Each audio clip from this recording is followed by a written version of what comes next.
The airport terminal smelled faintly of roasted coffee, jet fuel, and rain.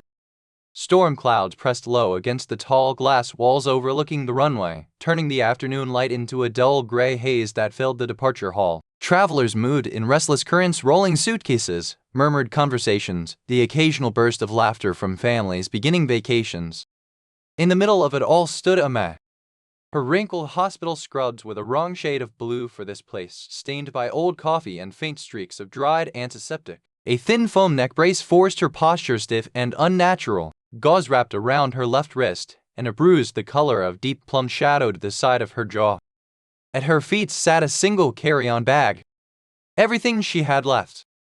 Behind her, just inches away, a man leaned forward until his breath touched her ear. "You're not a nurse anymore." His voice was soft, but every syllable carried the cold edge of satisfaction.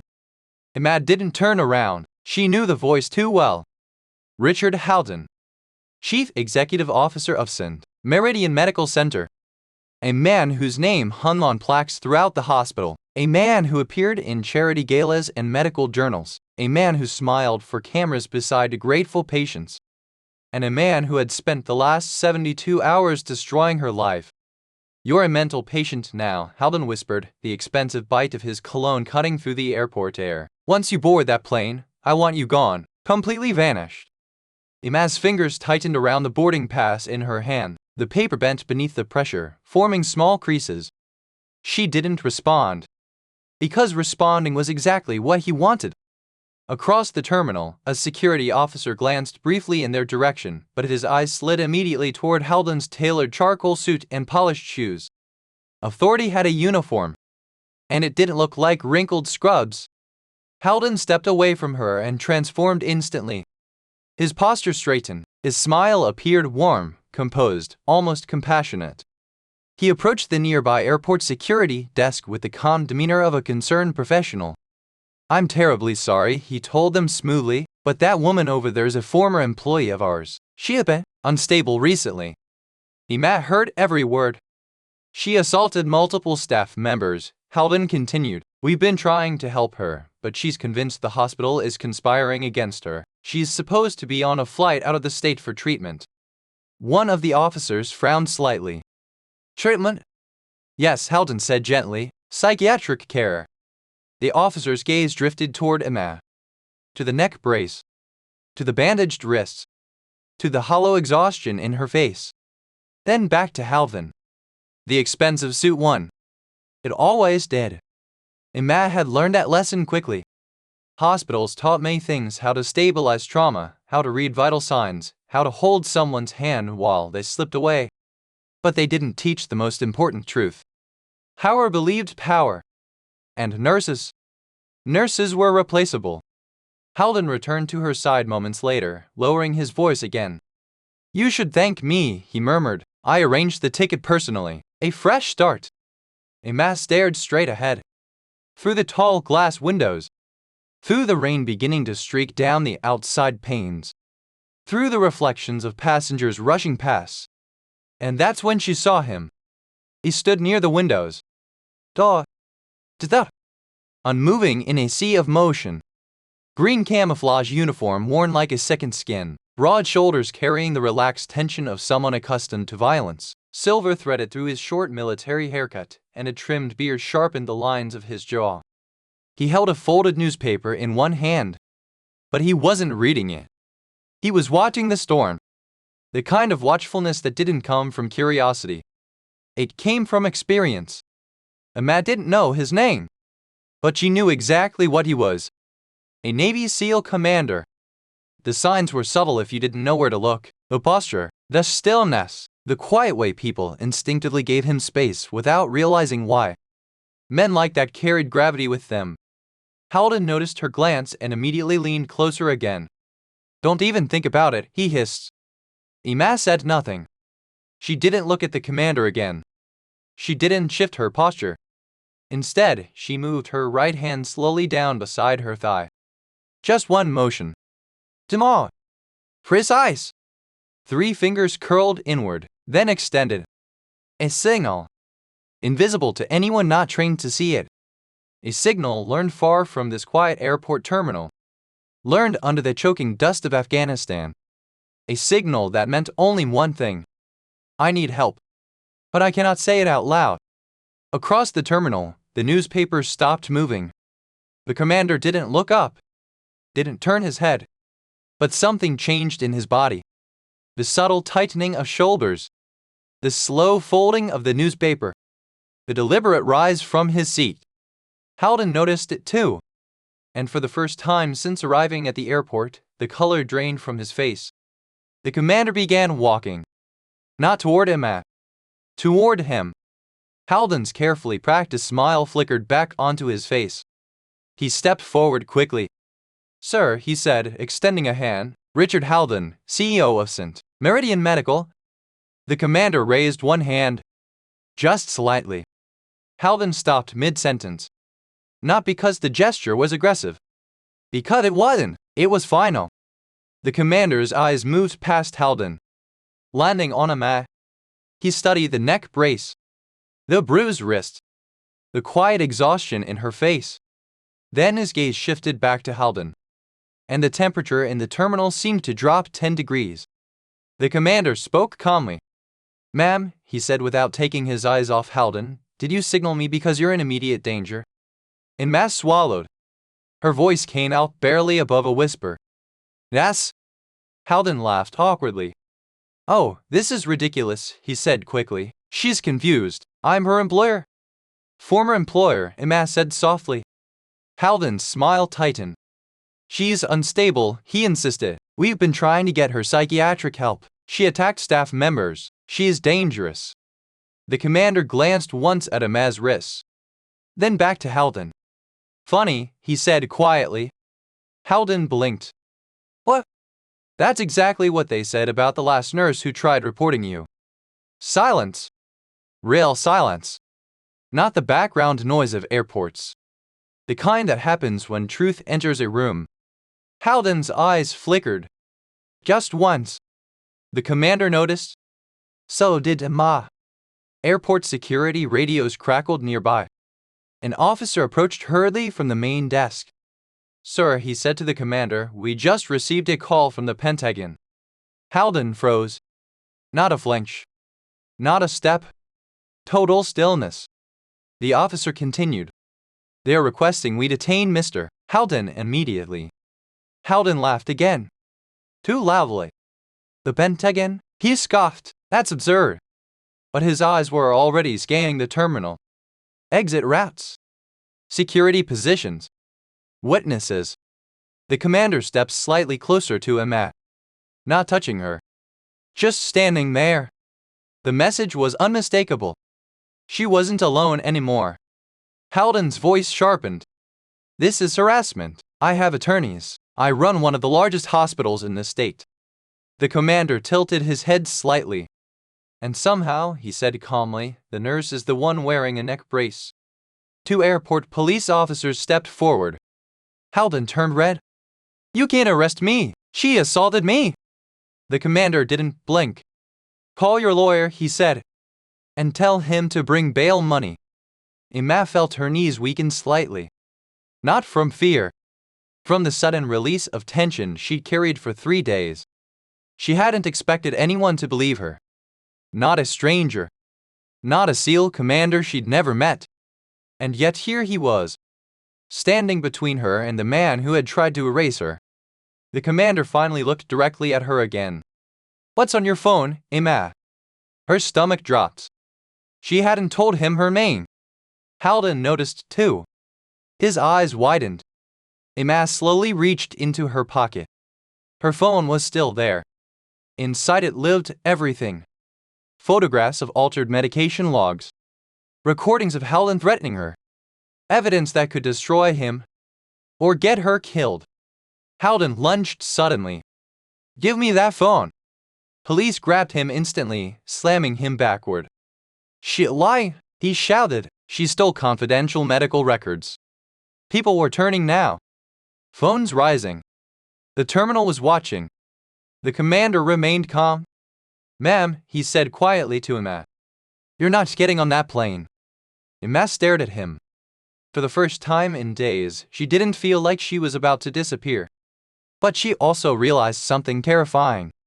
This commander hadn't just noticed her signal. He had been waiting for it. And somewhere far above the storm clouds gathering outside the airport, someone powerful had already been watching. The trap was closing, and Richard Haldon had just walked directly into it. The rain thickened against the airport windows as Emma sat in the small security office, the storm outside rolling across the runway like a slow-moving wall of gray steel. The room itself was plain and functional. Beige walls, a metal table bolted to the floor, two chairs that had seen years of use from travelers caught with too much alcohol in their system or forgotten documents in their bags. Now it held something very different. Emma sat quietly, her injured wrist resting on the table, the foam neck brace pressed against her throat every time she swallowed. Across from her, the Navy SEAL Commander Hayes studied the screen of her phone. He hadn't said much since they entered the room. He didn't need to. Men like him had spent years learning that silence often revealed more than questions. The door opened briefly. An officer stepped in. "Haldon's secured," he said. "He is asking for his attorney." Hayes nodded once. "He can ask." The officer left. Emma watched Hayes scroll through the files on her phone. Photos, documents, audio recordings. Evidence. Enough evidence to ruin a man who had built his entire life on reputation. But evidence didn't always mean justice. Hospitals protected their own. Power protected itself. Hayes finally set the phone down on the table. "This started at the hospital," he said. It wasn't a question. Emma nodded slowly. "Ness?" Hayes leaned back in the chair slightly. "Tell me about St. Meridian." For a moment, Emma didn't speak. Her eyes drifted to the rain sliding down the airport glass. And her mind went back. Back 3 weeks. Back to the hospital corridors that still smelled like antiseptic and exhaustion. Back to the day everything began.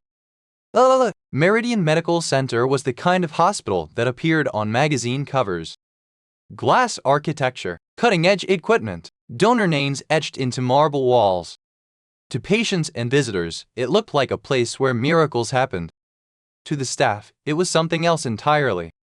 Controlled chaos. Doctors rushing between rooms. Machines beeping constantly. Nurses moving through the corridors like the nervous system of the entire building. Emma had only been there 3 months. Technically, on paper, she was a rookie nurse fresh from a transfer program. Quiet. Efficient. Invisible. Which was exactly how she preferred it. Most people didn't notice her during morning rounds. Except when someone needed something. "Rookie," one surgeon snapped one morning, barely glancing up from a chart. "You going to stand there or grab the labs?" Emma simply nodded and moved. She never argued. Never corrected. Never tried to impress anyone. The other nurses sometimes whispered about her during breaks. "She barely talks. Did you see her charting speed? She doesn't panic like the rest of us." One nurse had even joked once. "Maybe she's a robot." But Emma wasn't a robot. She simply worked differently. While others rushed, she observed. While others argued, she listened. And while doctors debated treatment plans, she quietly memorized everything. One afternoon, a group of physicians stood around the nurse's station discussing a trauma case. The patient was a construction worker with internal bleeding. 2 surgeons argued loudly over which procedure to attempt. Emma stood beside them holding a tablet. She watched the monitor readings. Blood pressure falling. Heart rate unstable. Her eyes moved quickly across the chart. "Doctor," she said calmly. The surgeons barely looked at her. "Nas?" "The bleeding pattern suggests splenic rupture," Emma said. The 2 doctors exchanged glances. One of them chuckled. "The rookie nurse thinks she's a surgeon now." The other laughed. "Stick to charting, sweetheart." Emma didn't respond. But 15 minutes later, when the patient's condition crashed and they rushed him into surgery, it was a splenic rupture. One of the senior nurses leaned toward Emma afterward. "You called it," she whispered. Emma simply shrugged. "Lucky guess."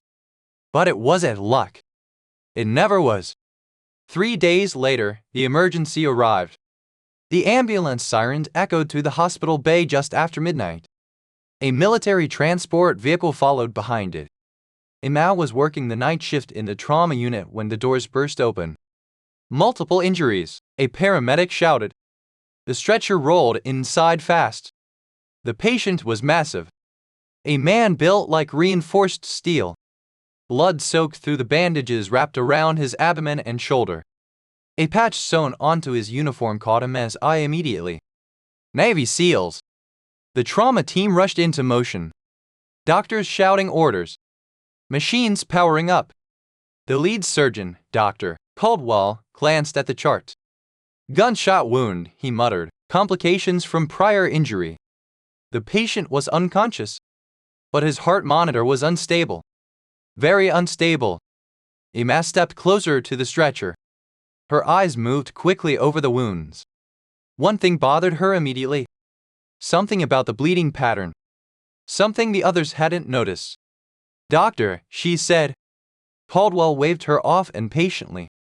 Not now. Emma didn't move. The wound trajectory suggests internal arterial damage, she said calmly. Caldwell turned toward her sharply. Did I ask for a lecture? Another doctor smirked. Relax, the rookie's just excited. But Emma wasn't excited. She was focused. The SEAL breathing pattern was wrong. His pulse irregular. His skin temperature dropping. Signs most people miss. Signs she recognized instantly. Because she had seen them before. On a battlefield. Doctor, she repeated quietly. His aorta may be compromised. Caldwell rolled his eyes. Impossible, the imaging didn't show that. But the monitor suddenly screamed. The SEAL heart rate crashed. Flatline. The entire room froze for a split second. Caldwell shouted orders. Prep the ore. But something else happened at the same time. The SEAL massive K9 partner, an enormous Belgian Malinois brought in by the military escort, began growling violently.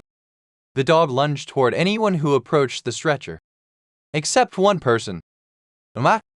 She stepped forward slowly. The dog stopped growling. Its ears lowered slightly. The room fell silent. Caldwell stared. What the hell?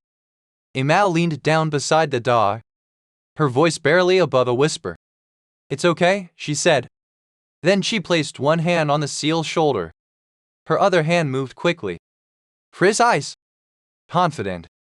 She grabbed a surgical tool from the tray. Caldwell shouted. What are you doing? Emma didn't answer. She moved fast. Faster than anyone expected. Her hand pressed firmly against the wound. 2 fingers sliding into the opening with surgical precision. The room erupted. Stop her. But then the heart monitor changed. The flat line broke. A pulse returned. What? But a lie? Emma kept her hand exactly where it was, applying pressure to the ruptured artery, holding the man's life in place with nothing but 2 fingers. The room went silent again. Caldwell stared at the monitor.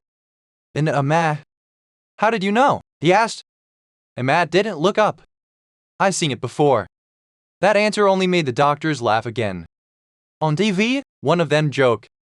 But Emma didn't respond. Because she knew something they didn't. The man on that table wasn't just a patient. He was someone she had once treated years ago. In a place far from this hospital.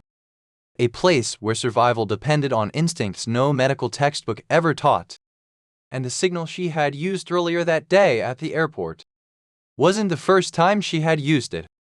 Not even close. Back in the airport's security room, Hayes listened carefully as Emma finished explaining. His eyes narrowed slightly. You saved that SEAL life, he said. Emma shrugged faintly. I did my job. Hayes studied her for a long moment. You also predicted a rupture no one else saw. Emma didn't respond. But Hayes already understood. Because the way she moved. The way she described the emergency. Those weren't the instincts of a rookie nurse. Those were battlefield instincts. The kind learned under fire. Outside the room, thunder rolled across the airport sky. Hayes leaned forward slightly. And that's when Halden started watching you, he said. Emma nodded slowly. Yes. Her voice dropped. And that's when the real trouble started. The storm outside the airport deepened, rain striking the glass in long slanted streaks as thunder rolled somewhere far beyond the runways. Inside the security office, the air felt heavier. Commander Hayes remained seated across from Emma, elbows resting on the metal table, the quiet intensity in his eyes never leaving her. He didn't interrupt her story. He simply listened. Because every word she had spoken so far confirmed something he already suspected. Oh, Meridian Medical Center wasn't just another hospital. And Emma wasn't just another nurse. Start from when Halden noticed you, Hayes said. Emma nodded slowly. Her gaze drifted downward toward her bandaged wrists. And the memory returned. The hospital corridors had been unusually quiet that morning. Too quiet. Emma noticed it immediately. Hospitals had rhythms-controlled chaos punctuated by alarms, footsteps, overhead announcements. But that morning, the tension felt different. Whispers followed her as she walked past the nurse's station. Not hostile.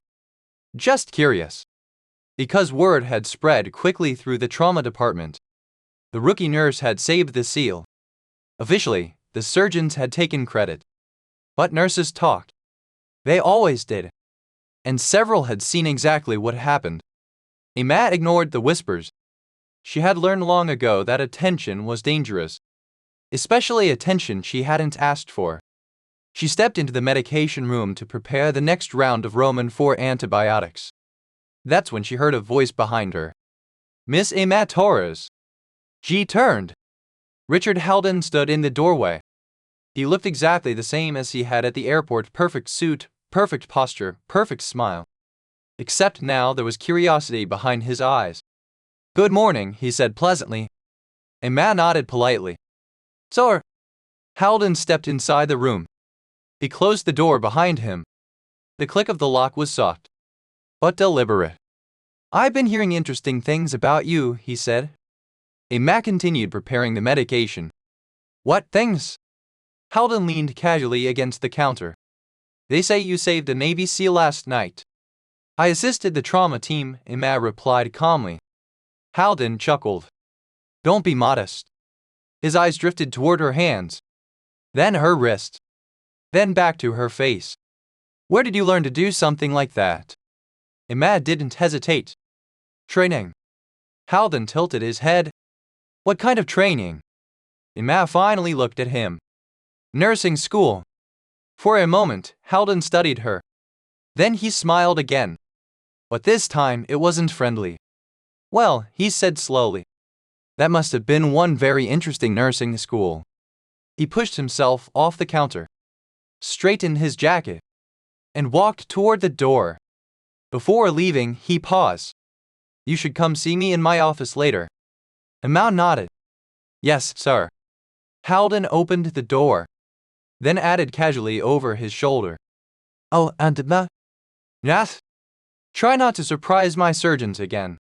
The door closed. Emma stood alone in the medication room. Her heart rate had barely changed. But her instincts had already started whispering something important. Halden hadn't come to congratulate her. He had come to measure her. 3 days passed. The hospital returned to its normal rhythm, at least on the surface. But Emma noticed small things. Tiny inconsistencies. Medication orders being changed unexpectedly. Patient records disappearing from the system. Discharge forms approved faster than medical guidelines allowed. None of it made sense at first. But Emma had spent years learning how to notice patterns. Even patterns hidden inside chaos. One evening, she stood at the nurse's station reviewing a chart when a senior nurse approached her. You're still working that case? The woman asked. Emma nodded. The medication logs don't match the pharmacy inventory. The nurse sighed. Don't dig into that stuff. Emma looked up. Why not? Because people who ask too many questions around here, the nurse hesitated. Don't stay very long. Emma considered that quietly. Then she closed the file. Understood. But she didn't stop looking. She just looked more carefully. That night, long after most staff had gone home, Emma accessed the hospital records again. She wasn't hacking anything. Everything she viewed was technically within her permissions. But what she discovered made her stomach tighten. Several patients had been discharged early. Patients who should have remained in intensive care. The documentation claimed they had requested early release, but their medical condition suggested otherwise. Even stranger, the medication logs connected to those patients had been edited. Subtly, almost professionally, Emma took out her phone and started taking pictures, one by one. Every altered record, every suspicious change, every missing authorization. She knew it was risky, but something about the pattern bothered her deeply. Because she had seen patterns like this before. Not in hospitals. In supply chains.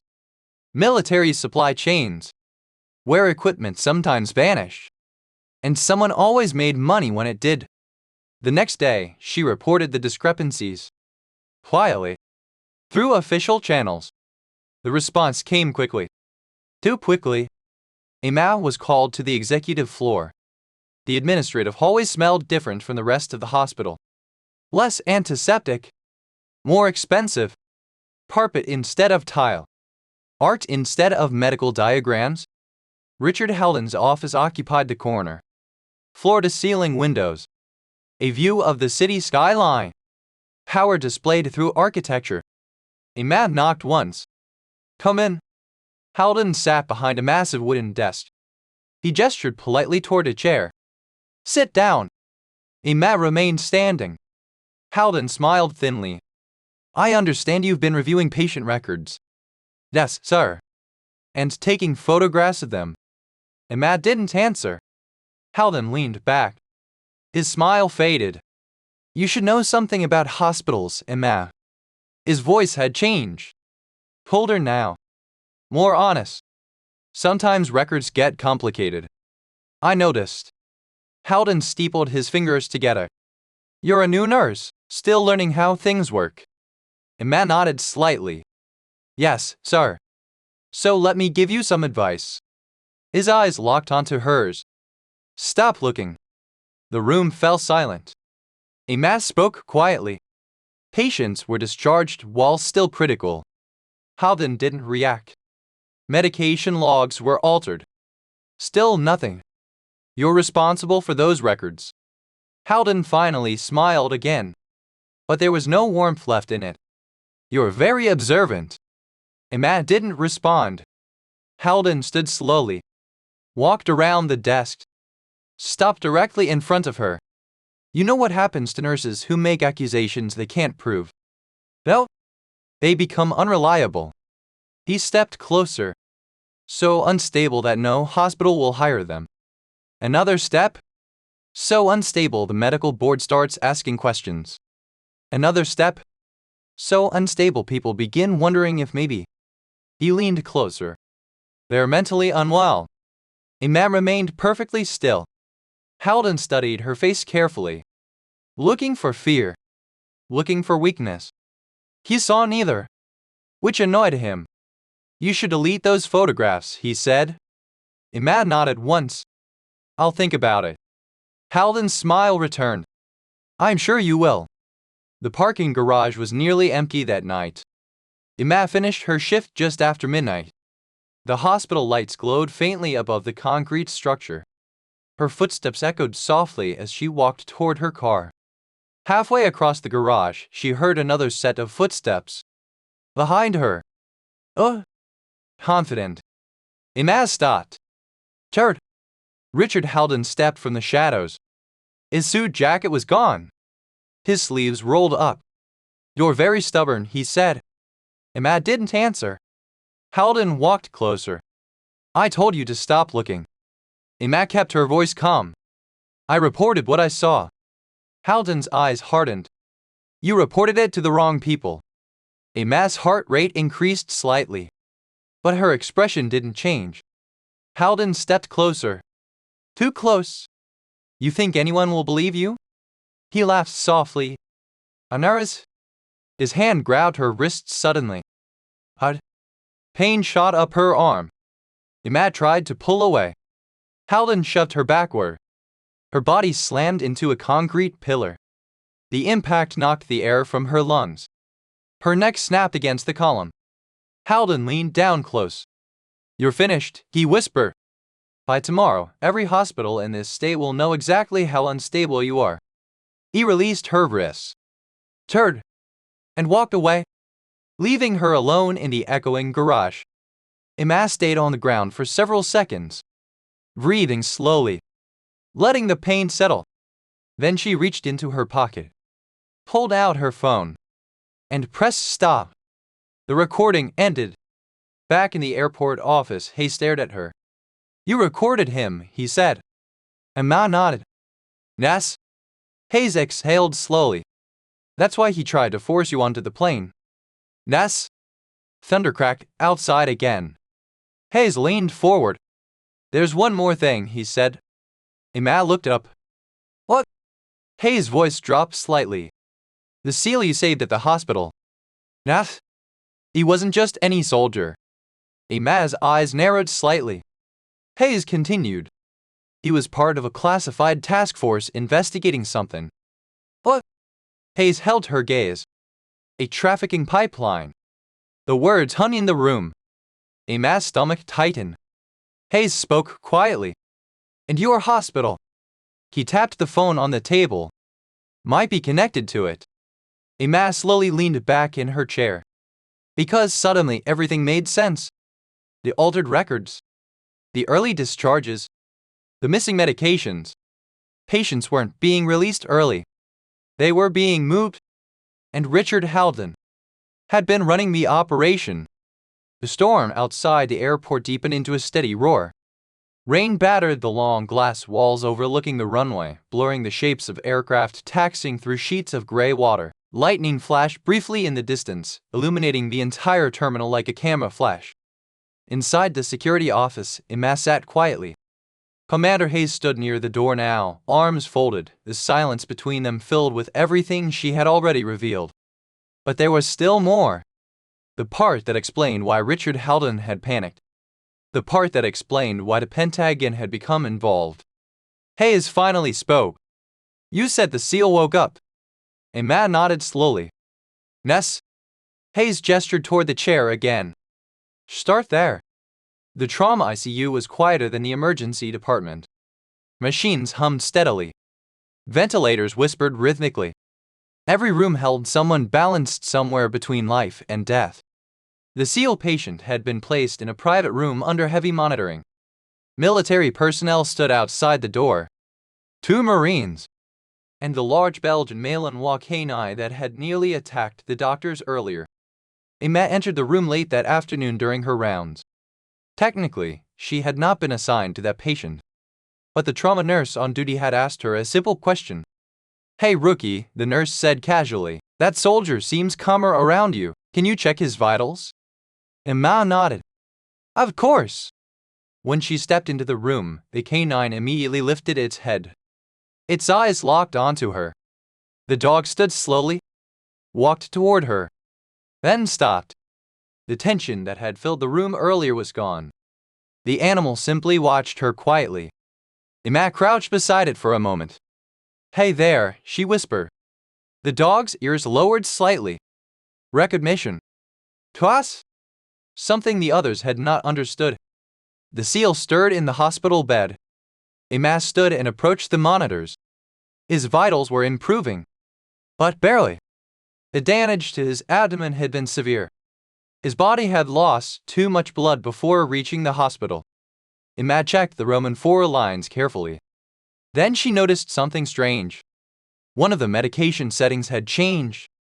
She leaned closer. The dosage was wrong. Dangerously wrong. Too high.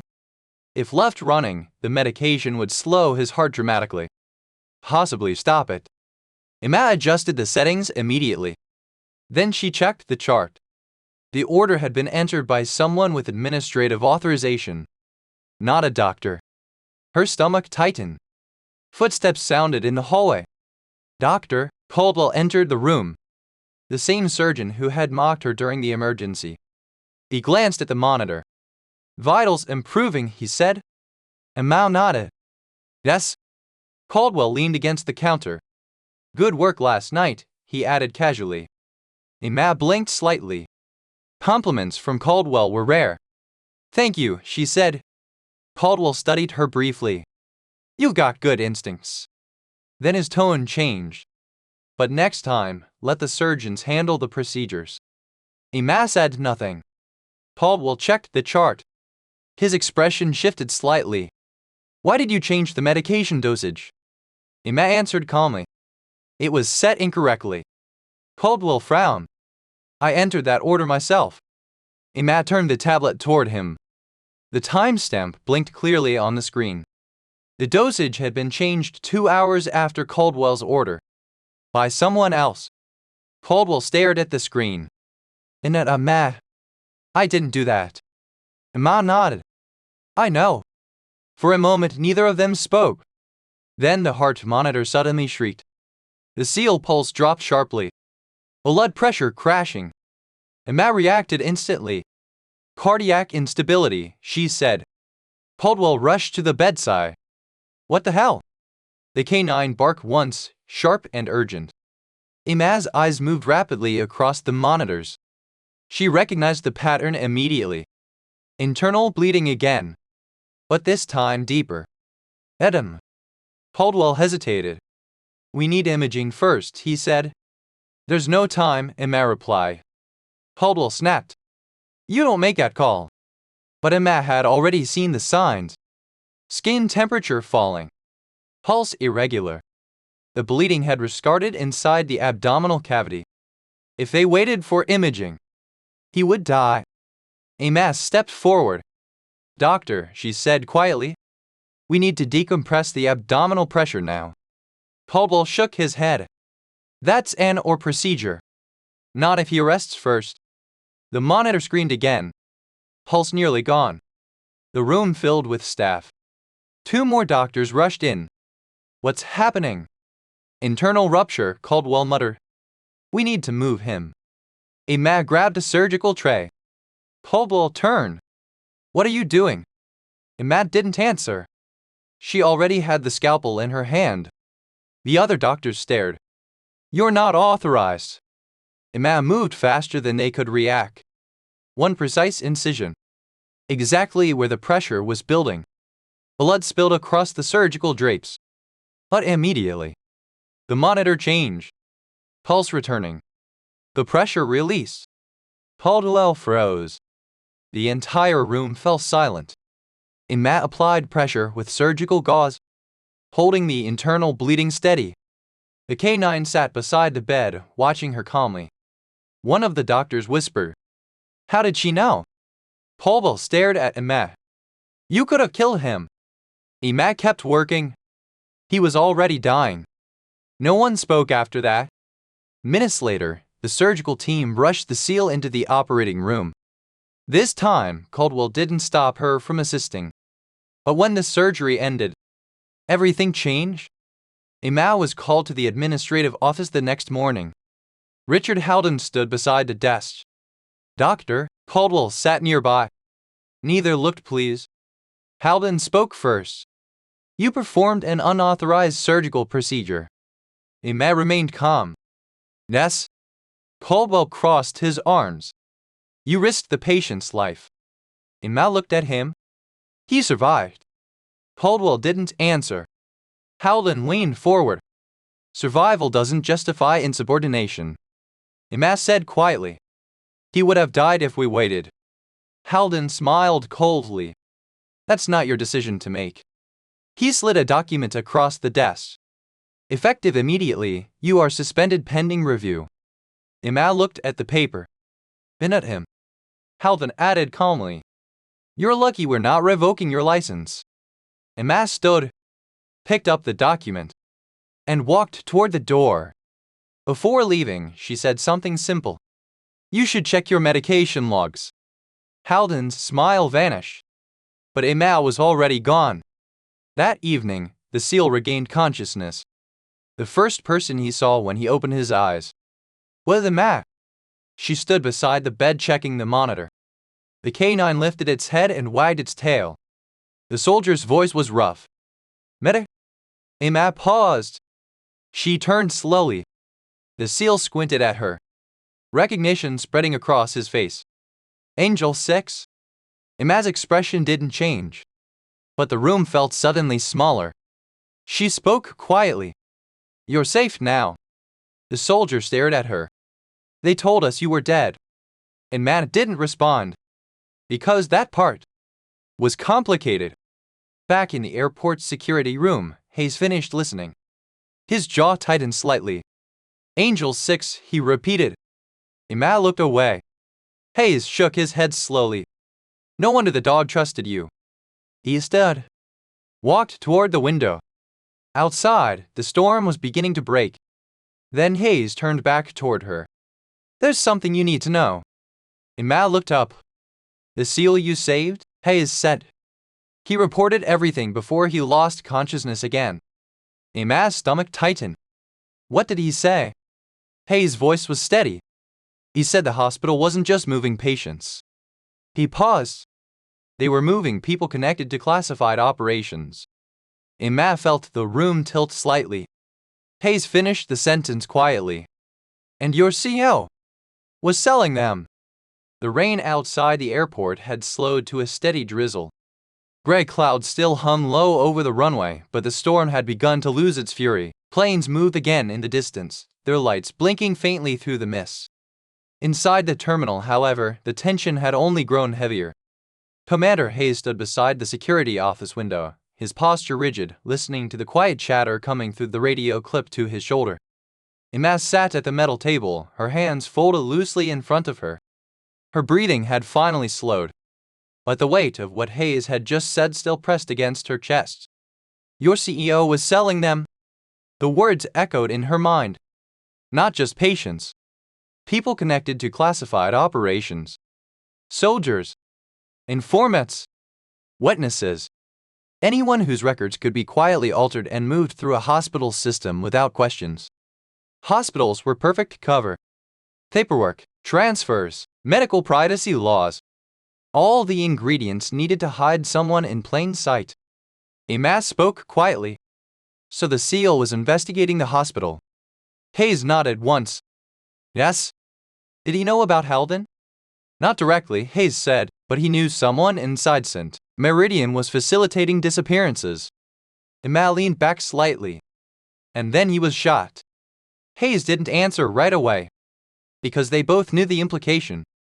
The SEAL hadn't been randomly injured. He had been targeted. And since Meridian had been waiting for him to arrive, waiting to finish the job quietly. But Emma had intervened, and that single act had disrupted everything. The radio on Hayes' shoulder crackled again. A voice spoke quickly. Commander, they've arrived. Hayes looked toward the door. They were early, he muttered. Emma frowned. Perez? Before Hayes could answer, the distant sound of rotor blades echoed faintly across the terminal. At first, the sound blended with the hum of airport machinery. But within seconds it grew louder. Stronger. The unmistakable thunder of military helicopters. Passengers near the windows began turning their heads. Airport staff stepped closer to the glass walls. Outside, 3 dark helicopters descended slowly through the gray sky, their rotors slicing through the rain. They landed in formation on the far side of the runway. The airport suddenly felt much smaller. Inside the security hallway, officers began moving quickly. Doors opened. Radios buzzed. Hayes turned to Emma. Stay here, he said. Emma stood anyway. What's happening? Hayes studied her for a moment. Then he sighed quietly. The people who have been looking for you just arrived. Emma's heart skipped once. Before she could ask anything else, the hallway door opened. 2 men entered. Both wore dark uniforms. Both carried the quiet authority of men used to giving orders. The older of the 2 had silver hair and sharp eyes that missed nothing. He stepped forward slowly. His gaze landed on Emma, and everything in his expression changed. Not suspicion. Not curiosity. Recognition. Miss Torres, he said calmly. Emma felt the air leave her lungs. She hadn't heard that voice in years. Admiral Cross, she said quietly. Commander Hayes straightened slightly beside her. The younger officers in the hallway instantly stood taller. Because Admiral Jonathan Cross wasn't just another officer. He was one of the most powerful naval commanders in the country. And he was staring at Emma like he had finally found something he had been searching for. Cross stepped closer. His voice softened slightly. "You're alive?" Emma didn't know what to say. Hayes looked between them. "You two know each other?" Cross nodded slowly. "Oh yes," he said. His eyes never left Emma. "We've been trying to find her for 6 years." The room went silent. Hayes turned slowly toward Emma. 6 years? Emma lowered her eyes. Cross continued. "Most people believe she died in Afghanistan." The words landed like a shockwave. The officers in the hallway exchanged confused looks. Hayes stared. "Thought?" Cross folded his hands behind his back. Officially, she was listed as KIA. Emma remained still. But inside her chest, memories stirred. What? Gunfire. Helicopter rotors. And a battlefield that had nearly killed everyone in her unit. Cross spoke again. She wasn't just a combat medic. His voice carried quiet pride now. She was one of the best field trauma specialists our special operations teams ever had. Hayes blinked. "That's not something you hide easily." Cross gave a faint smile. "It is when you're trying to survive." Emma finally looked up. "Sir," she said quietly. Cross nodded. "I know." He glanced at Hayes. "Commander, the nurse you've been protecting." He paused briefly. "Was known in the field as Angel 6. The hallway filled with stunned silence. Hayes exhaled slowly. "So, the stories were true." Emma frowned slightly. "What stories?" Hayes gave a small, incredulous laugh. "Every SEAL team hears about Angel 6 at some point." Emma shook her head. "That's exaggerated." Cross disagreed. "You stabilized 12 wounded soldiers during a firefight with almost no supplies." Emma said nothing. "You performed emergency thoracic surgery inside a damaged helicopter." Still nothing. "You kept 3 men alive long enough for evacuation when every medical officer on site said they were gone." Emma looked away again. Hayes studied her carefully. "And then you disappeared." Cross nodded. "Ness?" Hayes looked confused. "What?" Cross answered quietly. "Because the mission that nearly killed her was compromised." Emma's fingers tightened slightly. Cross continued. "Someone leaked information about the task force." Hayes understood immediately. "Which is why the investigation started." Cross nodded again. "And why St. Meridian became important." He turned back toward Emma. "The pipeline your CEO was running intersects with that same leak." Emma felt a cold realization settle in.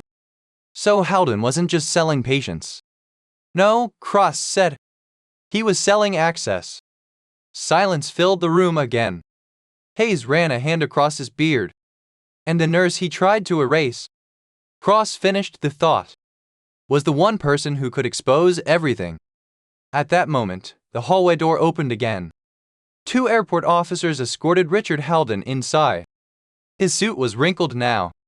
His perfect hair slightly disheveled. But the arrogance remained. Until he saw Admiral Cross. Then the color drained from his face. Howden tried to recover quickly.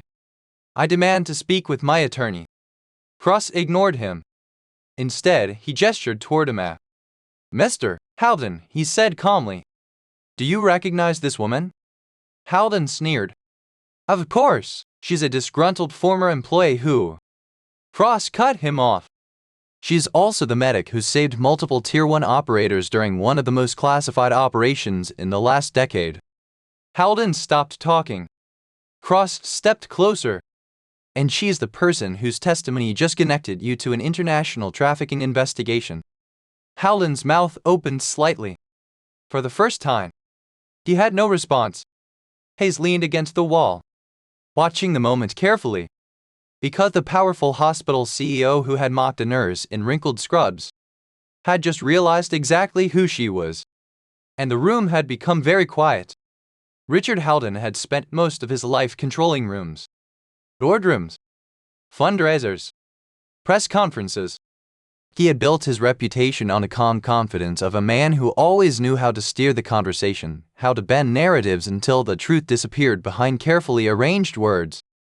But the security corridor at the airport offered him none of that control. The fluorescent lights buzzed faintly overhead. Airport officers stood along the walls. Commander Hayes watched silently, and Admiral Cross stood directly in front of him like a wall of steel.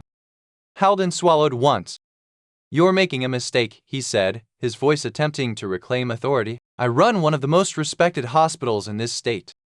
Admiral Cross did not raise his voice. He didn't need to. The evidence on that phone says otherwise. Haldon glanced toward Matt. For a brief second, the hatred in his eyes returned. "You think anyone will believe her?" he has snapped. A nurse with disciplinary complaints and unauthorized access to medical files. And Matt didn't react. She had already lived through that argument. Already heard every version of it. But Admiral Cross simply nodded toward Hayes. The commander placed Matt's phone on the table. "Audio recordings, altered medical logs, unauthorized discharges," Hayes said calmly. Haldon forced a laugh. "That proves nothing." Cross tilted his head slightly. "You assaulted her in a parking garage." Haldon's smile faltered. "There's a recording of that too," Hayes added. Silence. The hallway felt smaller suddenly. Haldon's confidence began cracking invisible fractures. "You don't understand," he said quickly. "Hospitals make administrative decisions every day. Paperwork gets complicated." Cross stepped closer. "The patients you discharged early were connected to federal investigations." Haldon blinked. "What?" Hayes answered quietly. "Witnesses, informants, military assets under protection." Haldon stared at him. "That's ridiculous." Cross folded his arms. "You moved them through St. Meridian under false discharge orders." Hayes continued. "They disappeared after leaving your hospital." Haldon's breathing grew faster. "This is absurd. I don't control what happens after patients leave." Emma finally spoke. "But you controlled the paperwork." Haldon's eyes snapped toward her. Cross nodded. And paperwork was exactly what those trafficking networks needed. The silence that followed was heavy. Haldon looked around the room. At the officers. At the commander. At the admiral. And finally at Emma. He realized something in that moment. The game he had spent days carefully constructing. Way over. Two federal agents entered the corridor. One carried a thin black case. The other read from a printed document. "Richard Haldon," the agent said clearly. "You are under arrest for conspiracy, obstruction of federal investigation, human trafficking facilitation, and assault." Haldon's shoulders slumped slightly. The handcuffs closed around his wrists with a quiet metallic click. For the first time since Emma had known him, he looked small. As officers escorted him past her, Haldon leaned slightly closer. "You think you won," he muttered. Emma met his eyes calmly. "I think the truth did." Haldon was led away without another word. His footsteps echoed down the corridor until they disappeared. The hallway felt lighter somehow. Commander Hayes exhaled slowly. "Well," he said. That escalated quickly. Admiral Cross gave him a brief glance. "You handled it well, Commander." Hayes shrugged slightly. "I just followed a signal." Cross nodded once. Then he turned back to Emma. For several seconds, neither of them spoke. Finally, Cross asked quietly, "Why didn't you contact us sooner?" Emma looked toward the airport windows. Outside, the clouds had begun to break apart. Thin rays of sunlight touched the wet runway. "I thought it was over," she said softly. Cross understood exactly what she meant. The mission that had nearly killed her. The classified unit that had lost half its members. The decision to disappear afterward. Emma had built a new life quietly. A life where no one knew the name Angel 6. Just a nurse. Someone who saved people one patient at a time. Cross spoke gently. "You were never forgotten." Emma gave a faint smile. "I didn't want to be remembered." Commander Hayes leaned casually against the wall. I hate to interrupt the reunion, he said, but there's something else. Cross looked at him. Hayes nodded toward Emma. The seal she saved at St. Meridian woke up again this morning. Emma's eyes widened slightly. Is he stable? Hayes smiled. Alive, asking questions. What kind of questions? Hayes chuckled. He wants to know if Angel 6 is still as stubborn as the stories say. Emma shook her head faintly. I told you those stories are exaggerated. Cross almost smiled. Not according to the men whose lives you saved. Emma didn't respond. Because praise had never been something she wanted. The only thing that mattered to her had always been the same. People surviving. Cross glanced toward the hallway where Halden had disappeared. That investigation will take months, he said, maybe longer. Emma nodded. There are probably more people involved. Yes, Cross agreed. But you've already done the hardest part. She looked confused. What part? Telling the truth. For a moment they all stood quietly. Passengers in the terminal continued moving. Flights resumed boarding. Life carried on outside the corridor. Eventually Hayes pushed himself away from the wall. So he said, what happens now? Cross looked at Emma. That depends on her. Emma considered the question carefully. 6 years ago she had walked away from the battlefield. From classified missions. From a life filled with secrets and danger.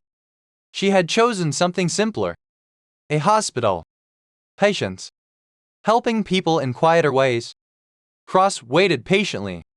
Emma finally answered, I want to keep being a nurse. Hayes smiled slightly. Of course you do. Cross nodded. That can be arranged. Emma frowned. Arrange? Cross gestured toward the airport outside.